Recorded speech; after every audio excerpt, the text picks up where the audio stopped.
Pour bien s'entendre, il faut bien s'écouter. Rendez-vous sur M, la petite radio du Grand Maghreb.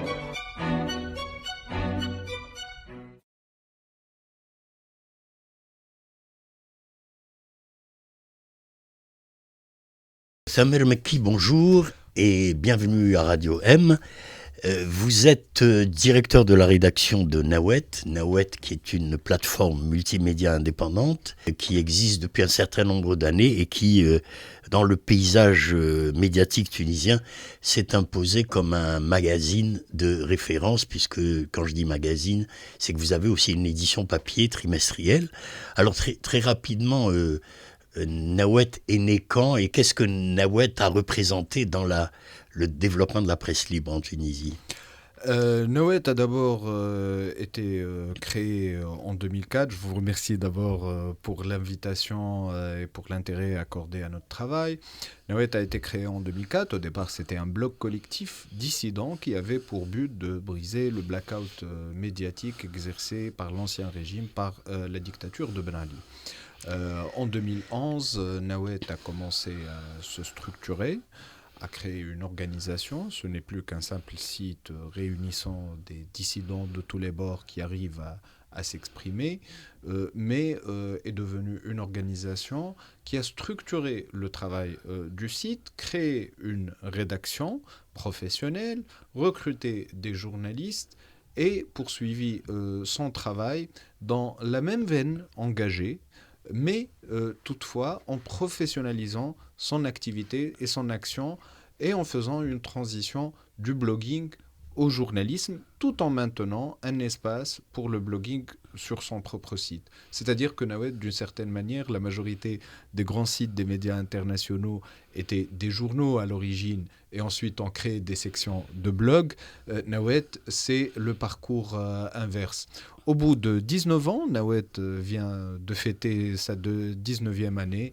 Ce projet, au-delà de sa veine militante, il a pu acquérir une expérience et forger une réputation et une crédibilité qui nous permet aujourd'hui d'exercer un travail journalistique qui cherche à faire honneur au métier d'abord, mais qui cherche à accompagner les différents bouleversements politiques, sociaux, économique et culturelle que la Tunisie est en train de vivre. Nous sommes un site trilingue en arabe, français et anglais et nous produisons également de la vidéo. Depuis début 2020, nous éditons notre propre magazine papier trimestriel et nous sommes ce mois-ci à la 2e édition de notre propre festival, le Nawet Festival, qui se tiendra du 16 au 19 juin. Eh bien, merci beaucoup pour cette présentation, Samuel Mekki. Alors, vous parliez d'expérience, de professionnalisation, etc. Donc, c'est à ce titre que, entre autres, que nous vous avons invité, puisque vous, à titre personnel et en tant que directeur de la rédaction de Nawet, vous avez un regard avisé, très bien informé sur ce qui se passe en Tunisie, et notamment sur le plan politique, puisque nous vous demandons de nous éclairer ou d'éclaircir un peu beaucoup de zones d'ombre pour nos auditeurs, beaucoup de zones d'ombre qui planent sur la Tunisie politique, sur la Tunisie économique également aujourd'hui. Alors, pour commencer très rapidement, à l'heure où nous parlons, donc le premier tiers du mois de juin, où en est la Tunisie ? Sur un plan politique et sur un plan socio-économique. La situation est désastreuse. J'espère être à la hauteur de votre attente et des attentes des auditeurs de Radio M pour expliquer cette situation. Eh bien, la Tunisie a certainement réussi à avoir certaines garanties démocratiques, on va dire. C'est-à-dire que la Tunisie s'est dotée d'une nouvelle constitution en 2014, suite à un processus qui a duré 4 ans et qui était assez tumultueux, marqué par des bouleversements sécuritaires, des débats fondamentaux sur l'avenir du pays et le projet qu'on porte pour le pays. Il y a eu la constitution de 2014 comme acquis majeur de ce processus révolutionnaire transition démocratique, diront certains. Ensuite, la Constitution était la garante de plusieurs autres droits et libertés également à travers plusieurs autres textes de loi. Donc le processus constitutionnel et législatif a été relativement riche d'acquis en matière de droits et de libertés, en matière de démocratisation en général. Cependant, tout au long de la décennie passée, la question économique n'était pas traitée avec le sérieux nécessaire afin de faire face aux nouveaux défis. Le modèle économique de la Tunisie n'a jamais été revu. Il y a une libéralisation en marche, mais une libéralisation non accompagnée par des mesures qui peuvent garantir une concurrence loyale dans le marché économique. Et les droits économiques et sociaux ont été mis entre le marteau et l'enclume, c'est-à-dire entre des allures revendicatives syndicales et par ailleurs un dédain du pouvoir, mais aussi de ce qu'on appelle les capitaux nationaux. Par conséquent, le bras de fer a longtemps duré sans qu'il y ait pour autant de nouveaux acquis, d'autant plus que d'un point de vue gouvernemental, les gouvernements successifs se sont soumis au diktat des institutions financières internationales et qu'ils ne sont pas arrivés à satisfaire ces diktats. Ils étaient soumis sans pour autant être dans le rôle des élèves prodiges qui arrivent à satisfaire les attentes de leur maître. Donc, et tout cela a fait que les politiques d'austérité se sont succédées. Tout cela a fait que les services publics se sont dégradés, l'enseignement, l'éducation en général, la santé et le discours sécuritaire est monté parallèlement.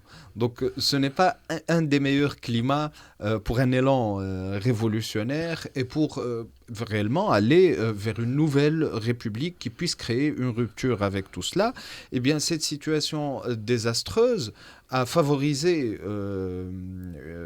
a permis une atmosphère favorable au président Saïd, qui a été élu sur la base d'une perception d'outsider. Il est perçu par la majorité des Tunisiens comme un outsider qui est en rupture avec les partis politiques. Qu'il est hors système, anti-système. Absolument, qui se présente comme anti-système. Est-il réellement anti-système ou pas?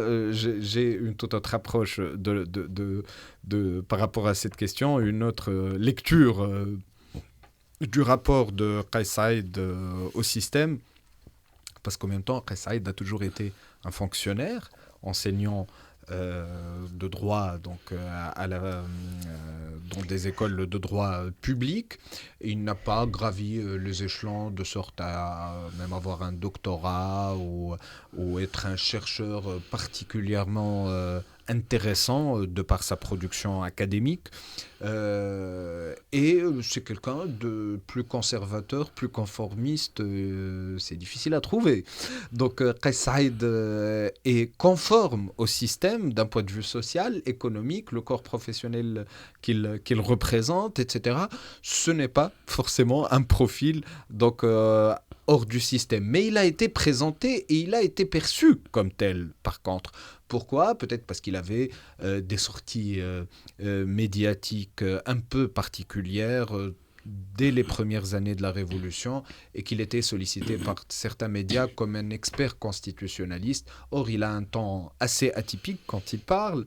Il utilise l'arabe classique et il utilise aussi des métaphores qui ont un petit zeste d'humour, on va dire, du moins au regard de certains Tunisiens. D'autant plus que le monsieur, moralement, il est exemplaire. Ce qui est vrai, du moins, dans un climat, ça on n'en a pas parlé, mais dans un climat qui, malgré les avancées législatives et les avancées en matière de droits et des libertés, nous avons brièvement évoqué la question économique, mais il y a réellement la question de la corruption, de l'évasion fiscale, des inégalités en général qui se pérennisent à travers des pratiques frauduleuses et déloyales. Donc, Kais Saïd a débarqué dans cette atmosphère, dans un air messianique, comme quelqu'un qui qui a un pouvoir surnaturel et qui débarque comme un sauveur et qui se perçoit comme tel, sans être attaché ou arrimé, on ne parle pas d'appartenance, il n'appartient à personne, mais sans être même attaché ou arrimé à une organisation, à un parti, à quelconque structure ou institution. Donc, et tout ça, le pourrissement du climat général a permis à Kais Saïd le coup de force du 25 juillet dernier, ça fera bientôt une année, qu'il se permet, suite à ce coup de force-là, de s'attribuer tous les pouvoirs, qui ne crée pas d'institution ad hoc, qui ne se concerte pas réellement avec les différents acteurs et qui n'arrive pas à mettre autour d'une table les acteurs les plus importants, en l'occurrence le dialogue national, le prétendu dialogue national qu'il tient actuellement, se tient sans la participation de la centrale syndicale de certaines on va peut-être revenir à tout ça, mais donc le développement de cette première partie, c'est-à-dire les 10 dernières années depuis la Révolution, et effectivement au bout de 10 ans, malgré des avancées en termes législatifs, en termes institutionnels, en termes démocratiques, les échecs sur le plan économique et social, l'avancée de la corruption, certains disent même la Tunisie s'est démocratisée, mais ce qui s'est le plus démocratisé, c'est la corruption. Oui, parce qu'il y avait un monopole. C'est vrai. Voilà, à l'époque Ben Ali, bien sûr, la corruption était le monopole de la famille. Et là, ça s'est élargi à l'ensemble du corps social. Alors, c'est ce qu'il y a effectivement, c'est ce dont a profité, vous dites, Kais Saïd, pour faire le coup de force du 25 juillet. Mais alors, ce qu'on aimerait comprendre, c'est comment est-ce que Kais Saïd a pu faire ce coup de force alors qu'il n'a ni parti derrière lui. Lui-même méprise les partis. Pour lui, c'est une engeance qui ne devrait pas exister. Seul le peuple existe. Il n'a pas de parti. Il n'a pas d'organisation. Il n'a pratiquement pas de collaborateurs. On ne connaît pas. Il n'a pas un vrai cabinet de conseillers. Tous les conseillers qui sont passés par son cabinet sont partis. Il a eu des problèmes où ils ont démissionné, où il les a mis à la porte. Donc, qu'est-ce qui peut expliquer cette force aujourd'hui ? Est-ce que c'est parce qu'il y a la police, enfin les services de sécurité qui le soutiennent, et l'armée ? Est-ce que c'est... Qu'en est-il ce soutien ? Eh bien, Kais Saïd, je pense que oui, il a le soutien de l'armée. Je pense que ça, c'est très clair. On l'a bien vu faire ça. D'ailleurs, à Nawat, nous avons publié un numéro du magazine papier avec comme dossier principal Armée tunisienne à marche forcée. C'est-à-dire que nous avons essayé d'expliquer le rôle politique de l'armée tunisienne, parce qu'il y a un cliché qu'on répète très souvent dans les cercles politiques, dans les débats médiatiques, etc., c'est que l'armée tunisienne est apolitique, qu'elle a toujours protégé les intérêts du peuple, etc. Bon, ce qui n'est pas faux pour certaines périodes historiques, mais les choses ne sont pas aussi simples que ça. On a bien vu que l'armée s'est rangée, mais du côté de Kais Saïd. Mais cependant, pourquoi l'armée s'est rangée du côté de Kais Saïd ?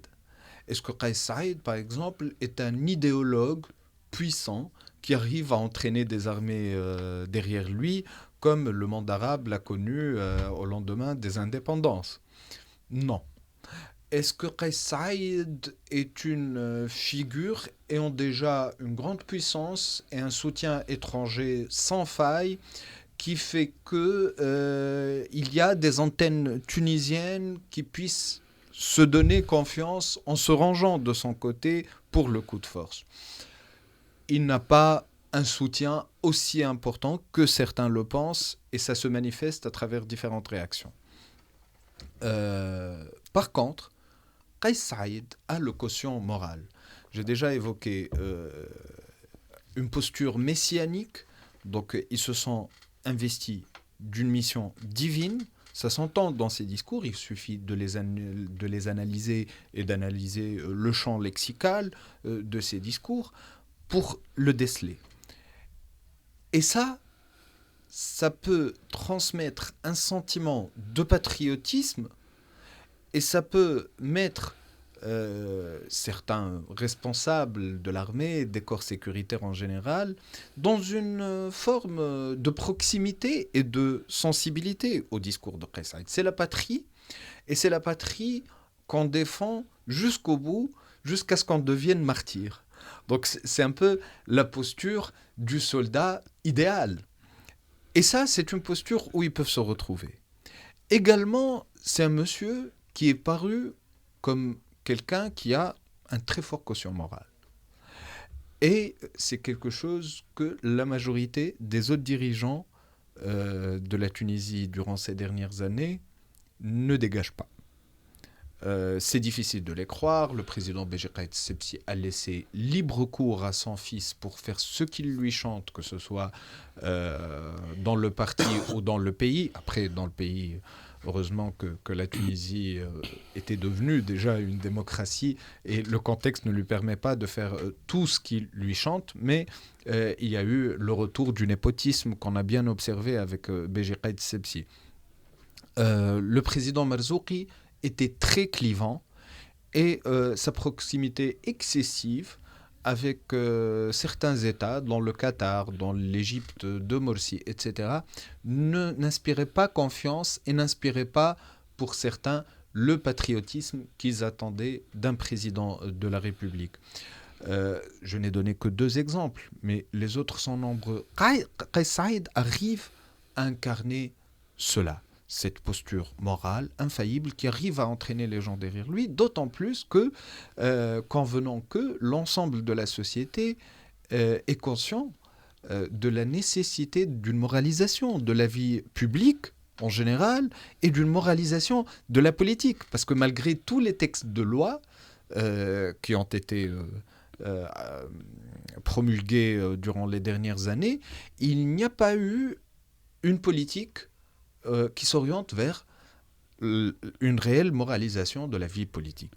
Et ça, c'est un autre grand problème. Tout ce vide-là, Qais Saïd est arrivé à le remplir.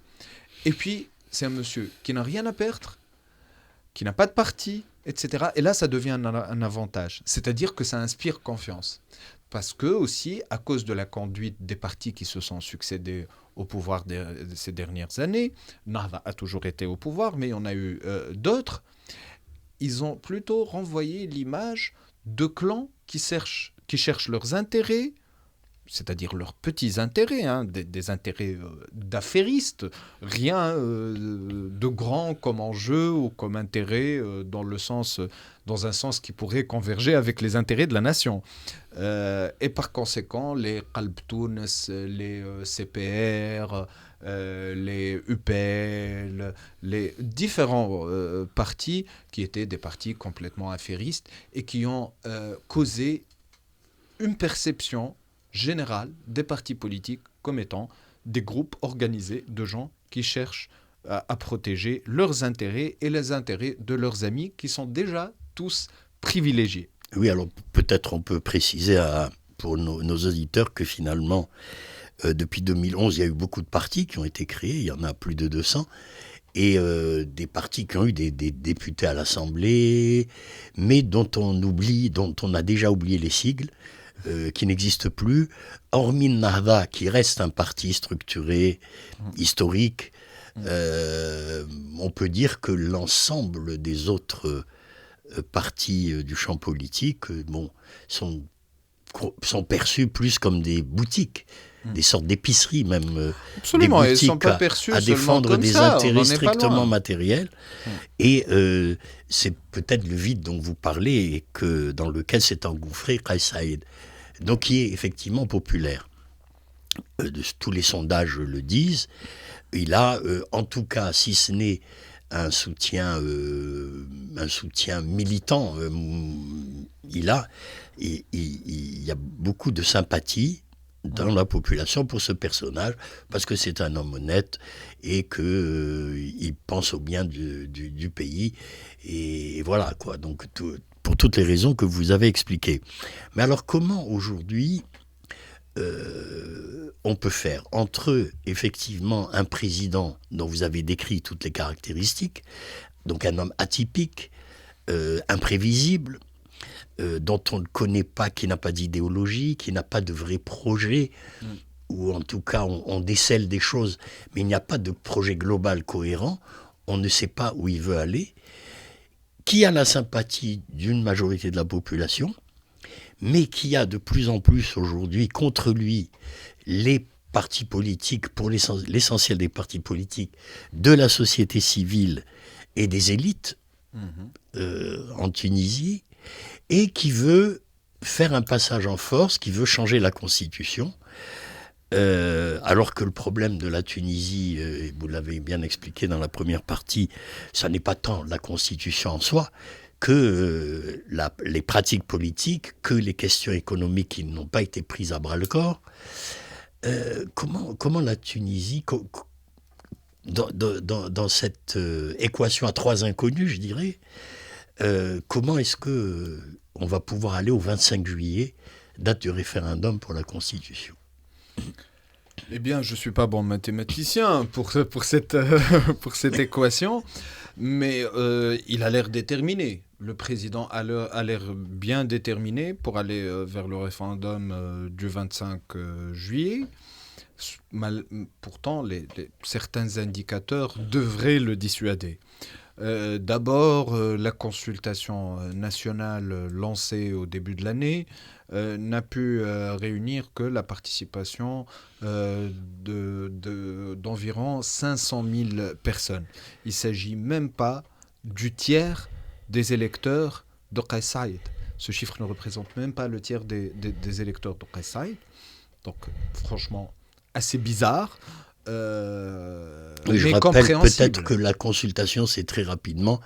Le président Qais Saïd a lancé une consultation nationale électronique sur Internet début janvier pour demander au peuple tunisien de s'exprimer sur des questions politiques, économiques, etc.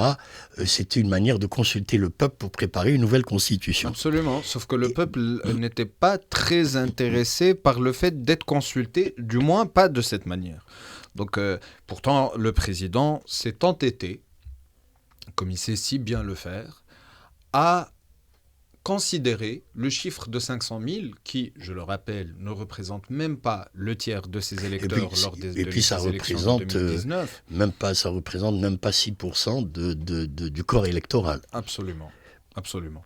Donc, au final, la consultation a eu des chiffres très bas, pourtant il est déterminé.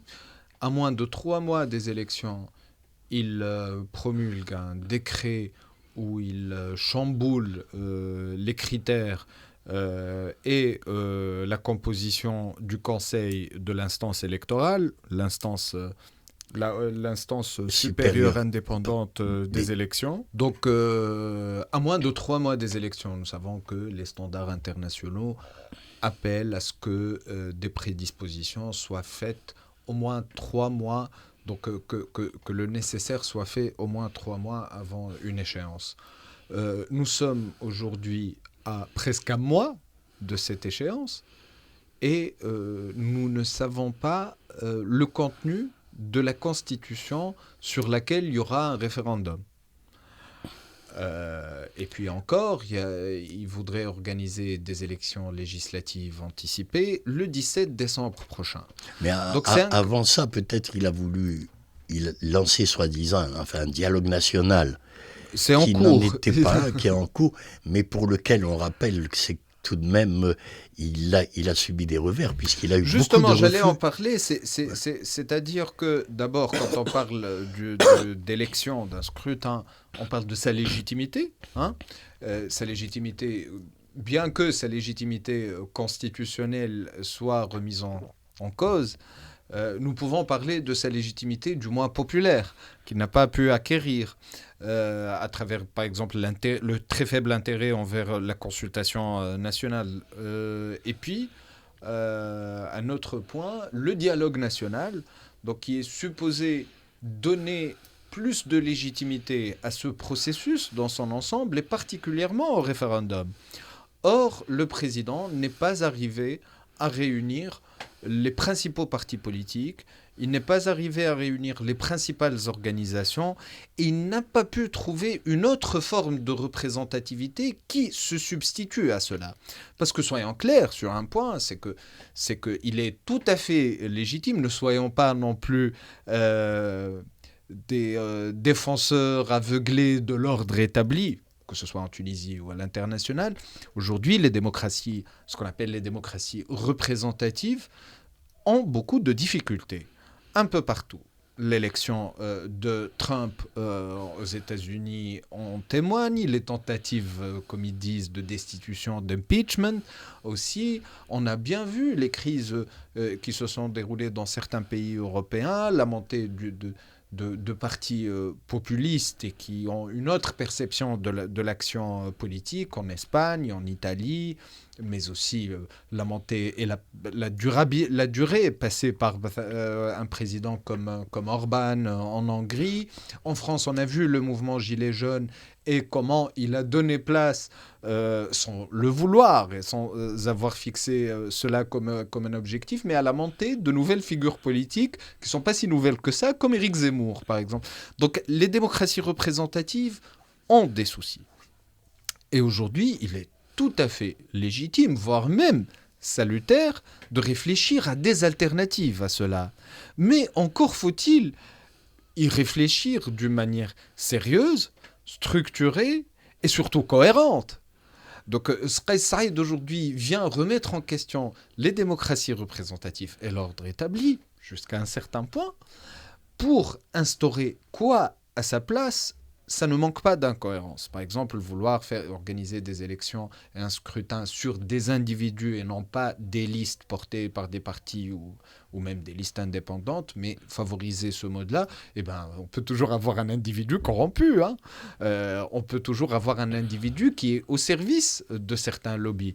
Donc le problème ici, c'est que remettre en question la démocratie représentative, entrer dans un processus exceptionnel, instaurer l'état d'exception, etc., cela requiert une capacité de concertation, de rassemblement très large, requiert des institutions ad hoc, des cadres assez solides pour que ces discussions et ces échanges-là puissent aboutir à quelque chose qui n'a pas nécessairement à être ultra majoritaire, mais qu'elle soit cohérente et qu'elle puisse répondre aux soucis de la population. Qu'il y a un minimum de consensus autour des réformes à entreprendre.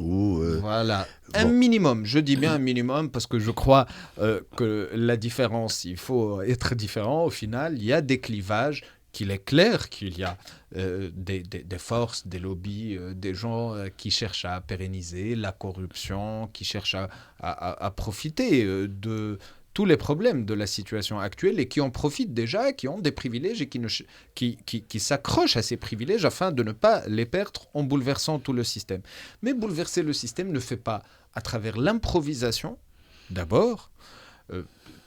On a l'impression que tout est improvisé, que le processus n'est pas maîtrisé, que la population n'est pas informée suffisamment, que les journalistes n'ont pas accès à l'information.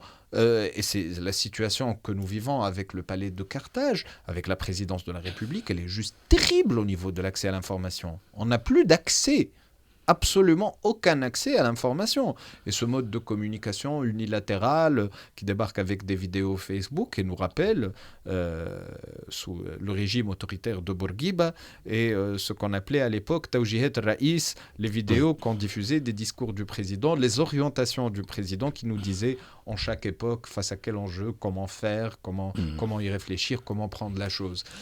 Donc tout ça diminue énormément la légitimité de l'ensemble de ce processus improvisé, incohérent, Et surtout anticonstitutionnel, c'est-à-dire un processus qui bafoue qui ne respecte aucune des règles de droit, c'est-à-dire le respect à la fois de la Constitution, puisque... Cet aspect-là, je préfère garder mes distances par rapport à cet aspect-là, parce que je ne vous cache pas que je suis devenu, au fil des années, allergique aux discussions autour des textes de loi et ce qu'ils ont dit en Tunisie. Parce que je pense que peut-être que certains diraient qu'il y a une surdétermination des juristes dans le champ politique. Absolument, absolument. Et notre manière de comprendre les faits politiques devient une manière dogmatique en rapport avec les textes légaux. C'est-à-dire que l'ensemble du débat, et on est arrivé aujourd'hui à cette situation avec un juriste, un énième juriste à la tête de la République, à cause de ça, parce qu'on a mis comme principale règle du jeu les questions juridistes. L'état de droit est très important. Les textes de loi sont très importants. Une constitution, c'est quasiment sacré. Mais, cependant, il faut rediscuter politique quand il faut discuter politique.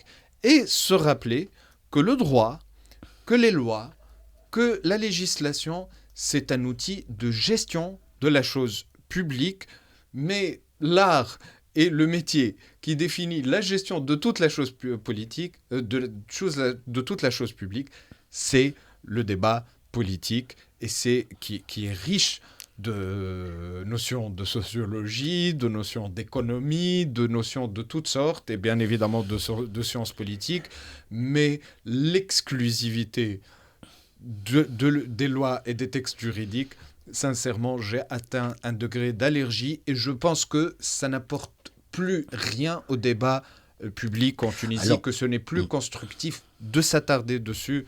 Je m'en excuse. Mais...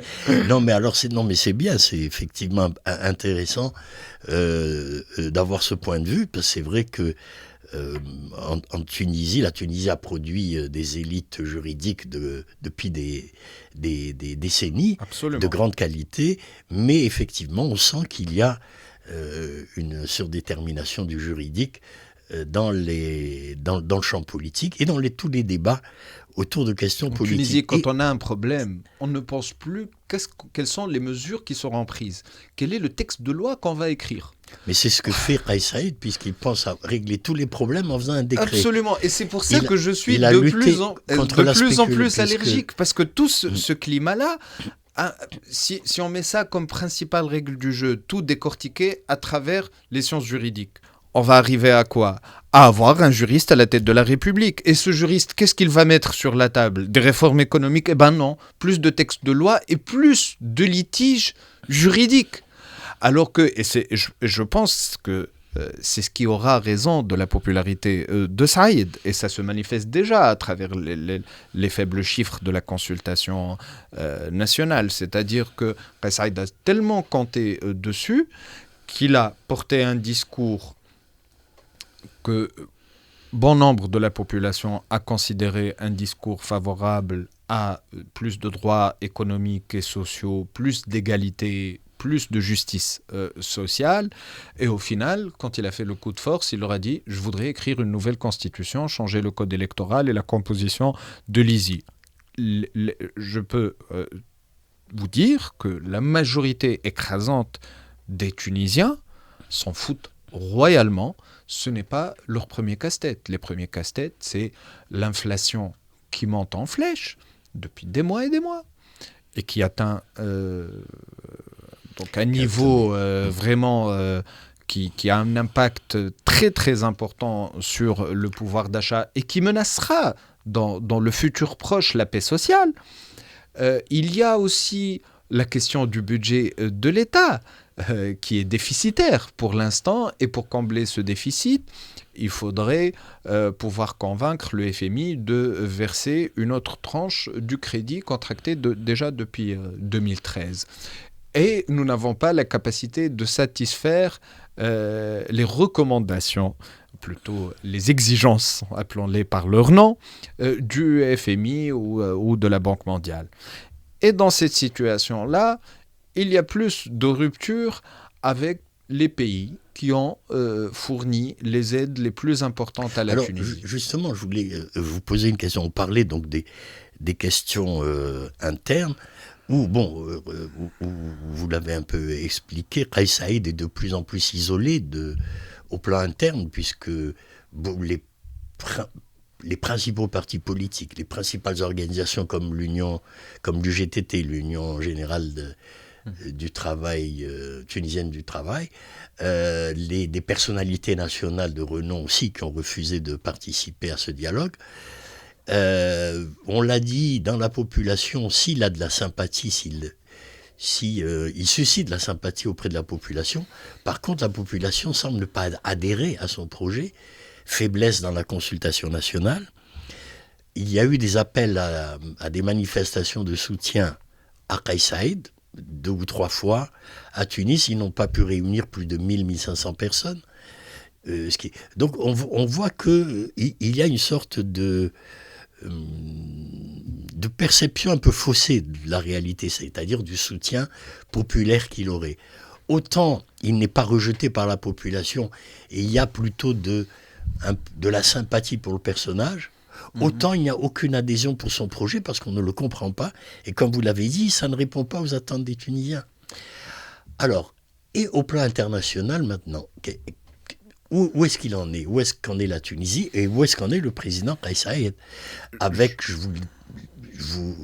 on va repartir avec la phrase dernièrement prononcée par le président Tebboune en Italie, en disant que l'Algérie et l'Italie sont prêtes à aider la Tunisie à sortir de l'impasse dans laquelle elle s'est mise. Alors, ça a fait quand même pas mal de bruit ici. Il y a eu des réactions diverses et variées, mais qu'en est-il donc de sa situation au plan international et géopolitique? Il a même dit qu'il voudrait aider la Tunisie à reprendre le chemin de la démocratie. Le président Tebboune. Le président Tebboune, donc, qui veut aider d'autres pays autres que l'Algérie à trouver le chemin de la démocratie. S'il le connaît, il devrait le suivre lui-même pour commencer et arrêter les poursuites contre les journalistes, l'incarcération des journalistes, le muselage des voix dissidentes en général, et notamment avoir emprisonné la majorité des activistes les plus en vue du Hirak algérien. Rien que tout ça exprime que ce n'est pas tout à fait la bonne personne pour jouer le rôle qu'il voudrait s'attribuer concernant la Tunisie. Cependant, cette réplique-là, ça se comprend. Je pense que M. Tebboune ne se leurre pas. Il ne songe pas à tromper qui que ce soit au sujet de ses convictions démocratiques. Il fait preuve du contraire tous les jours. Mais il lance une pique à Kais Saïed malgré, et c'est une pique qui représente un retournement marquant. Parce que depuis l'investiture de Kais Saïed, le président tunisien a consacré une importance particulière à l'Algérie et aux relations tuniso-algériennes. Déjà, sa première visite à l'étranger, il l'a effectuée à Alger, comme il l'avait promis dès le débat du deuxième tour des présidentielles. Ces déclarations vont dans ce sens et ce sont des déclarations parfois qui dépassent le simple langage diplomatique courtois classique entre la Tunisie et l'Algérie. Idem pour le président Tebboune qui a à maintes reprises exprimé un soutien sans faille à la Tunisie de Kais Saïed particulièrement. Donc je pense que ce retournement de situation, il pourrait avoir comme explication la position tunisienne sur la Libye, qui s'est quand même relativement rapprochée de la position égyptienne, chose qui n'est pas, à mon avis, vue d'un bon œil du côté algérien, parce que l'Algérie s'est habituée à se concerter avec la Tunisie, à avoir une position commune concernant la Libye. Il y a aussi le récent voyage du président Tebboune en Turquie, qui pourrait jouer un rôle à travers ce partenariat stratégique qui cherche à éclore entre la Turquie d'Erdogan et l'Algérie de Tebboune. Le contexte international peut favoriser ce genre de choses. L'invasion russe de l'Ukraine, ses répercussions sur les énergies et donc les équilibres économiques relatifs à cela peuvent constituer aussi un des motifs du revirement et du rapprochement de la Turquie, donc qui a toujours été pro-islamiste et pro-Nahda, particulièrement en Tunisie, et où le président Erdogan était un des rares présidents dans le monde qui ont exprimé une position hostile au coup de force de Kais Saïd quand il est survenu, parce que rappelons que la majorité des forces internationales, des pays du G7, qu'au maximum, ils ont exprimé une inquiétude sans pour autant le qualifier de coup d'État ou remettre en question la légitimité du processus enclenché par Kais Saïd. Bien au contraire, ils ont appelé à prendre certaines dispositions pour que le processus puisse avoir le succès qu'il devait avoir. Mais au final, tout le monde s'est retourné ou presque contre Kais Saïd, à l'exception de Sisi et de certains amis des pays du Golfe. Et encore, bon, on a dit qu'au début, lorsque Kais Saïd a fait son coup de force, beaucoup ont dit il va avoir une grosse aide des Émirats Arabes Unis, de l'Égypte, puisqu'il a mis out Nahda. Or, depuis, rien du tout. Le seul pays qui a donné de l'argent, c'est l'Algérie, qui a donné 300 millions de dollars. Rien des Émirats Arabes Unis, rien de l'Égypte, évidemment. Et du côté Mais sincèrement, avoir des attentes de l'Égypte en cette période, je pense qu'il y a pas mal de fantasmes qui ont joué dans ces attentes-là. C'est-à-dire que le fantasme était qu'il y ait un rapprochement sans faille entre Kais Saïd et les différents ennemis de ce qu'ils disent les frères musulmans ou l'islam politique ou machin. Le profil de Kais Saïd est plus complexe que ça. C'est-à-dire qu'il ne s'est jamais attribué la mission d'éradiquer les islamistes, par exemple. Ce n'est pas Kais Saïd. Kais Saïd a, en cours de route, eu un grand problème avec Nahda, parce qu'ils l'ont trahi à plusieurs reprises, parce qu'ils ont fait un détournement au chef du gouvernement qu'il avait nommé, parce qu'ils ont destitué le premier chef du gouvernement qu'il avait nommé, et parce que visiblement, il a toujours dit qu'ils ne tiennent pas à leur parole, à savoir quels sont les engagements qu'ils ont pris envers lui, avec lui, et qu'ils n'ont pas respecté. Donc cette lecture-là, je pense qu'elle est assez biaisée dans la mesure où elle est inconsciente du profil de Kais Saïd et elle fantasme le rôle de Kais Saïd et cherche à le placer idéologiquement là où il n'est pas. Alors, pour finir donc sur cette partie, son isolement international, on voit bien que les États-Unis, de manière générale, ont des réactions assez sévères, très critiques à l'égard de Kais Saïd, à plusieurs reprises, le département d'État, comme la Maison-Blanche, comme les services, l'ambassade des États-Unis en Tunisie. La délégation, l'Union européenne est plus... Disons que les positions de l'Union européenne sont un peu plus molles, on dirait, mais néanmoins l'Union européenne constamment exprime ses inquiétudes, ses regrets de voir que le président essaie a pris telle ou telle mesure, etc. Et donc comment aujourd'hui, avec cet isolement au plan interne, cet isolement au plan international, est-ce que vous pensez qu'il peut aller, pour finir, pour conclure, est-ce qu'il pourra aller au bout de son processus, c'est-à-dire référendum le 25 juillet et élection législative le 17 décembre? Ça peut constituer un des obstacles, hein. Et ce n'est pas le seul obstacle. Il y a beaucoup de raisons internes d'abord et techniques, parfois même logistiques, et profondément politiques. Mais le facteur des relations internationales a un rôle aussi, et il peut constituer un sérieux obstacle. Jusqu'ici, depuis 2011, la Tunisie a tenu les élections constituantes fin 2011, les élections législatives et présidentielles de 2014, les municipales de 2018 et les législatives et présidentielles de 2019. Toutes ces échéances électorales se sont tenues avec une aide internationale dont le total représente au-delà de 50% des ressources allouées à ces scrutins. Donc rien que d'un point de vue financier, il va falloir casser la tirelire. Et encore, cette tirelire est inexistante vu que l'État est déficitaire d'un point de vue budgétaire. Donc on ne voit pas trop comment ça pourrait se faire, d'autant plus que l'incertitude et l'instabilité politique, on le sait malheureusement, ça n'inspire pas confiance. Ça n'inspire pas confiance à l'ensemble de l'écosystème mondial, c'est-à-dire, et c'est utilisé tant de fois comme un prétexte, mais parce que c'est un argument qui pèse. Un pays instable, c'est un pays où il est difficile d'investir, où il est difficile de conclure des accords sur le long terme.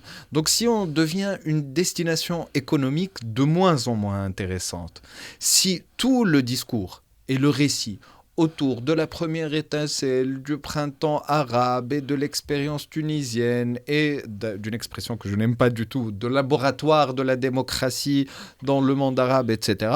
Si on n'a pas ça, si on est une destination économique peu intéressante, voire même une destination à bouder, qu'est-ce qui reste comme intéressant en Tunisie pour la communauté internationale ? Je ne pense pas qu'il y a beaucoup de choses. D'autant plus que le contexte actuel, nous avons bien pris notre temps auprès des partenaires internationaux, avec aide, accompagnement, etc. Après, il y a certaines critiques à adresser à ces rapports-là, au type d'aide, à la manière de les gérer, etc. Ce n'est pas notre discussion, mais il est important de souligner qu'il y a pas mal de critiques à adresser par rapport à cela. Mais dans ce contexte-là, sans ces aides-là, il n'arrivera pas à avancer. Parce qu'aussi, il n'a pas créé des ressources alternatives pour pallier à ça. Mais donc, est-ce que vous pensez que il ne peut pas, comme vous venez de l'expliquer visiblement, il ne peut pas continuer ce processus dans ces conditions. Et apparemment, il n'a pas envie de changer je veux dire, il est imperturbable, il ne veut pas changer. Et parce qu'encore une fois, il se croit investi d'une mission oui, divine. C'est ça, oui. Il a une vision messianique de son rôle et il ne veut pas en sortir. Mais donc, est-ce qu'on va vers un chaos ? Parce que je ne vois pas comment... Quelle serait la sortie ? Ce serait quoi le chaos ? Une sortie safe. Ce serait quoi le chaos ? Le chaos, ce serait... Peut-être que nous y sommes déjà, n'est-ce pas ? Non. Comment pour... Malgré tout, je veux dire, le chaos, c'est lorsque l'appareil de l'État, de l'administration et tout ne fonctionnera plus. Le chaos, c'est lorsqu'on ne pourra plus payer les salaires des fonctionnaires. Le chaos, c'est lorsqu'on ne pourra plus importer de blé, etc. Je veux dire, c'est tout ça, le chaos économique et politique, c'est-à-dire aussi lorsqu'il n'y aura plus d'organes de délibération et de prise de décision. Et sur un plan législatif, ça va être compliqué. Donc, voilà la question que je vous les demande points pas que d'être vous venez devin. d'énumérer, les points que vous venez d'énumérer là indiquent tous que le processus est enclenché avec détermination pour aller vers le chaos. Tous les indicateurs, c'est-à-dire les institutions de l'État qui ne fonctionnent pas, eh bien aujourd'hui elles fonctionnent, mais très très mal, et de plus en plus mal. Est-ce qu'on n'arrivera pas à verser les salaires ? Oui, cette éventualité existe. D'accord, ce n'est pas pour le mois prochain ou celui d'après, mais l'État tunisien n'a pas encore les ressources nécessaires pour boucler le budget de 2022. Et nous sommes déjà en juin. Donc des répercussions du genre, on peut en avoir. Quoi d'autre ? Pas de cadre de délibération, pas de cadre de discussion, on en parlait. Donc il n'y a pas de cadre de délibération et il n'y a pas d'institution ad hoc, comme on l'a évoqué au début de notre échange. Donc il n'y a rien. Il n'y a rien de tout cela. Il n'y a même pas des structures d'amortissement en cas d'embrasement et d'affectation réelle de la paix sociale. Tout ça est très, très, très dangereux et tout ça indique, je n'aime pas le mot, mais va-t-on vers le chaos? Pour l'instant, oui, avec une grande détermination, vu la politique du président, vu l'incapacité aussi que ce soit des partis politiques ou de ce qu'on appelle communément la société civile, à constituer en force alternative et à peser pour de vrai comme contre-pouvoir, y compris dans la rue. Le peu de crédibilité des alliés, par exemple de la coalition d'opposition qui cherche à faire face à Kais Saïed, mais ils ne sont pas du tout crédibles. C'est-à-dire que tout le monde sait qu'ils ne sont pas crédibles. Et il est clair qu'ils n'arrivent pas à rassembler largement au-delà des partisans de Nahda et de quelques rares exceptions. Donc, dans un pays, quand il n'y a pas de cadre de délibération, quand les institutions de l'État sont affaiblies, quasiment en déliquescence, et quand il n'y a pas de contre-pouvoir qui pèse, et quand les lois sont bafouées, où est-ce qu'on peut arriver ?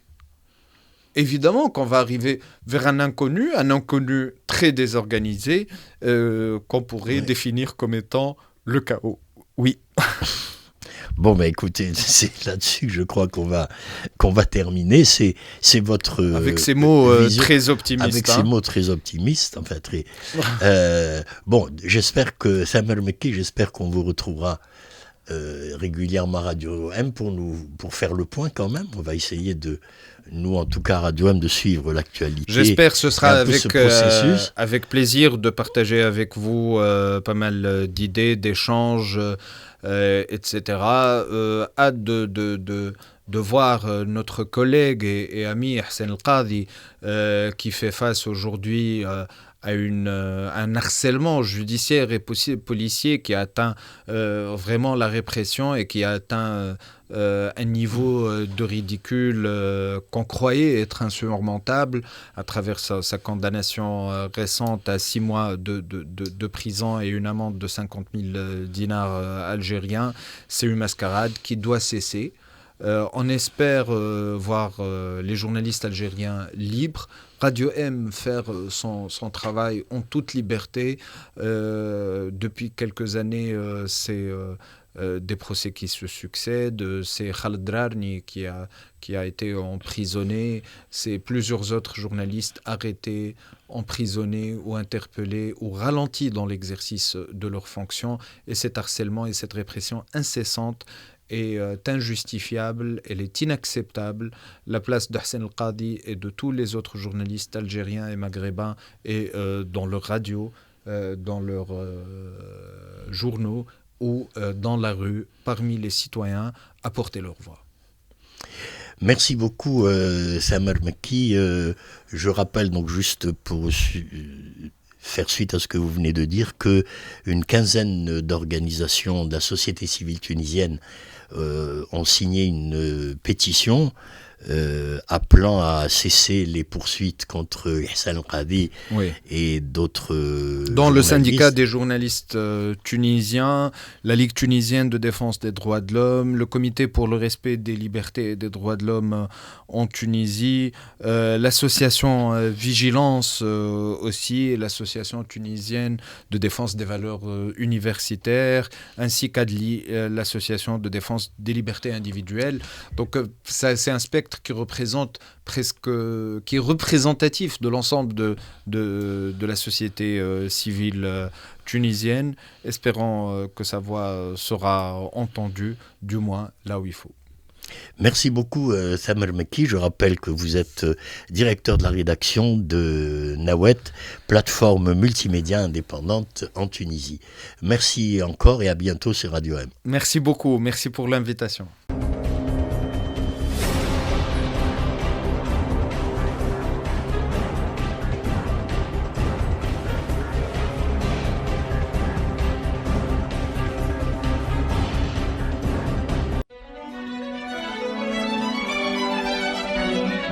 Pour bien s'entendre, il faut bien s'écouter. Rendez-vous sur M, la petite radio du Grand Maghreb.